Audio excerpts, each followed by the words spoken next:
Vincenzo Bellini, noto compositore italiano, catanese, eseguiamo adesso il concerto per oboe.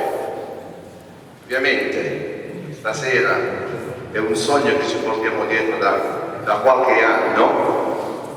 Stiamo realizzando questo nostro sogno, mio e di Rino Capogno, di produrre questo brano che è appunto originariamente scritto per oboe, questo strumento qua, e orchestra, e che noi abbiamo adattato alla tromba, in questo trombino, cioè loro cambiano trombe in tutti i momenti, per cui non so che tromba sia quella lì, un trombino in mi bemolle, si bemolle, e quindi è una rarità. Cioè, questo perché lui l'ha ascoltato da sempre nell'interpretazione di quel grandissimo trombista che è stato Maurice André, il padre della tromba in Francia e internazionalmente riconosciuto. Noi il nostro piccolo